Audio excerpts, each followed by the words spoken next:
All right. Hey, Cory. Hey, what's happening? We just finished our episode with the paddle weapon. Yeah, it's not Maki Waddle. That's a dumb Texas version of the way to say it. But it's Aztec weapon. It's kind of like a sword paddle thing. Mm-hmm. I saw it on a TikTok, and I was like, dude, we got to make that because that looks like that would be wicked on Cory Builds Terrible Weapons, loosely based on historical accurate designs. Yeah, super cool. And so I was actually walking around Home Depot. That's kind of what I do, is just kind of walk around Home Depot, be like, what can I use to destroy things? And so I thought, well, a paddle or a board. So I could have just bought a 1x6, and then I thought, it'd be easier just to buy a pre-made one. So that's just a paddle from like a frat. That's the one that's like a Greek. so glancing when I did it.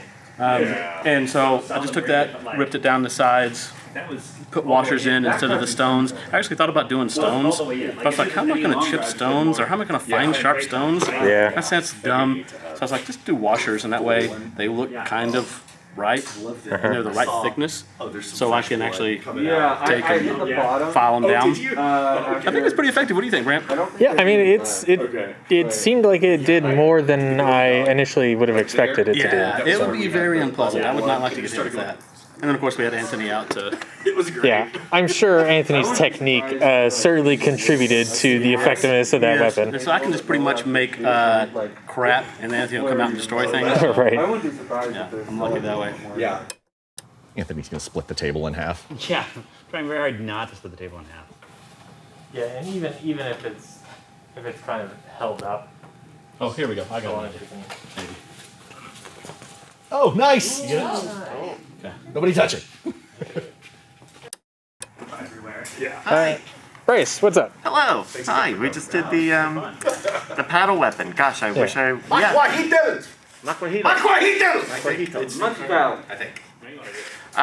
So it was cool. It was a relatively seemed like another kind of prompt shoot. Yeah, especially since we did the sort of pre-baked thing. Yeah. That definitely helped a lot. Definitely. Cory only needed to make, less than half of it on camera. It's great because then we get into testing it a little sooner, and our first real-ish time with Eli 2.0, and it seemed like it held up pretty well. Yeah. We should look up how it compares to like ballistics gel, because it's good that we've got another target, but sometimes it's very difficult when you do tests on materials to say, well, how does that compare to muscle mass, to breaking skin, and it's just it's good foam. It seems like it's very sturdy foam, but it would be interesting to find an objective kind of analogy for what that material is. Yeah, my guess is this foam probably shears more than ballistics gel. So, it feels kind of sturdy, but once you start ripping into it, it probably continues to rip a lot more than ballistics gel would. But that's just kind of my gut reaction.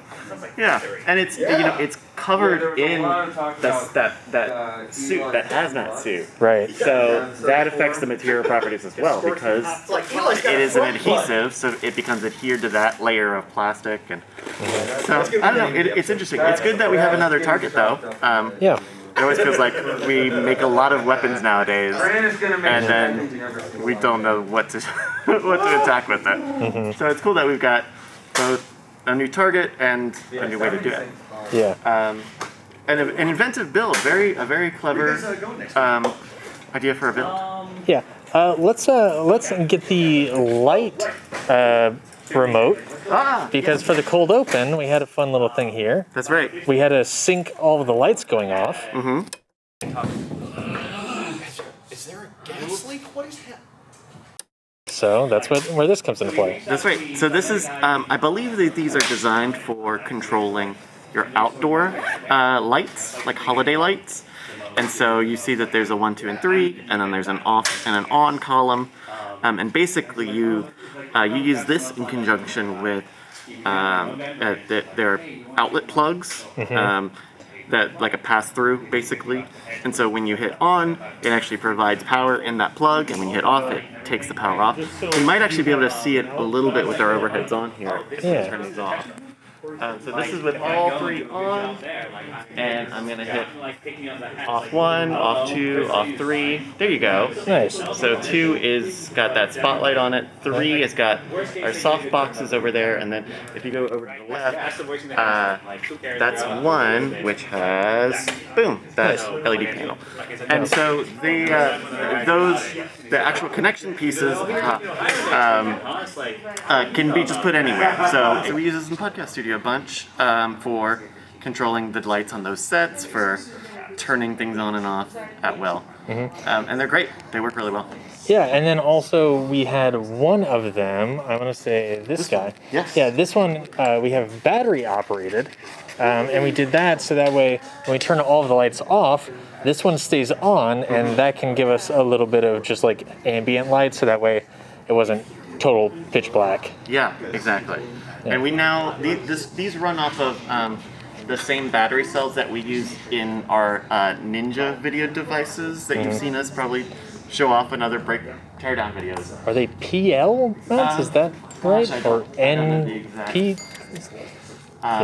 But we have they're pretty common. Yeah, it's a very common battery, and these ones have a nice readout display. So we've gotten a bunch of these lately, and I don't know if you saw Brandt, but a new 4 battery charger. I did see that. Which is very nice. And so now we've got more of these batteries that we can use in these lights, and it's convenient because these cables we've had. Some of these are John's, and he's had them for a long time, and they go through a lot of wear and tear with the cables. So it actually helps us protect our cables a little bit, and it gives us some flexibility to just take these things and do whatever we want with them. Totally. Jeff. Yes. You were kind of a bystander. Yeah, I was. Yeah. On this one. Yeah. So. My entire involvement was yesterday building the pre-baked. Oh yeah. Yeah. So how did you feel seeing seeing it in action, the final product? In action, it was very interesting to see it used in the proper way. I think we all assumed that it would be a clubbing sort of or hacking sort of scenario, and so to see it that way and its effectiveness being used in that way was pretty cool. Yeah. Totally. Yeah. Cool. Any other thoughts on this episode? Seeing it come together? I like whatever this new character that might be developing.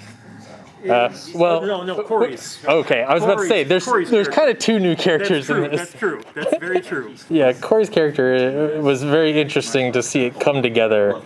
In pieces. Yeah. Like it did. Yeah. There's a story developing there, and I'm not quite sure what the hell it is yet. But. Yeah, so definitely there was some deep lore that I wanted to have implemented, but didn't really come up in this episode. I want that character to be a sibling of Harry Wizard, of course. Yes. Cory's other beloved character. I bring steak for you to cook on toilet. What? Cook steak, toilet. Okay. Sorry, Cory, you're a wizard? No, What? I am a Harry Wizard. Why are you Wizard Harry. Why are you dressed like Harry Dresden? I don't know.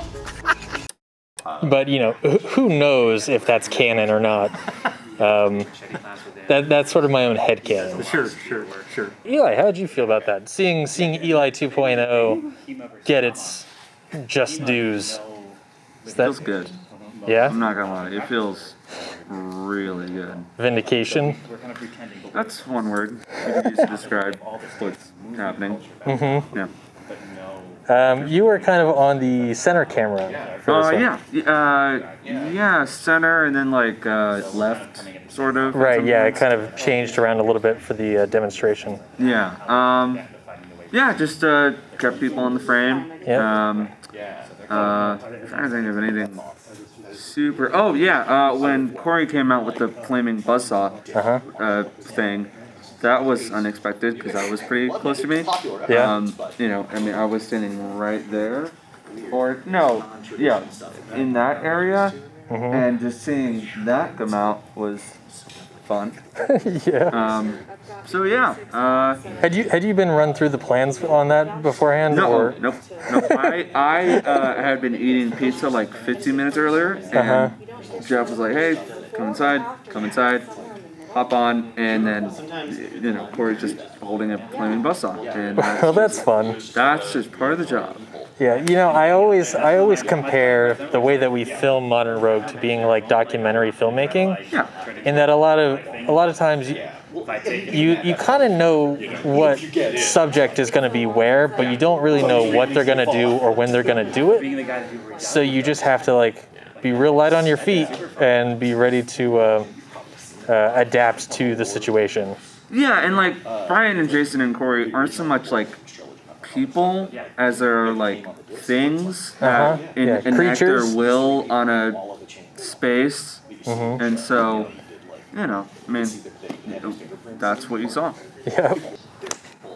Annaliese, Yes. audio. It was fine. Great, thank you.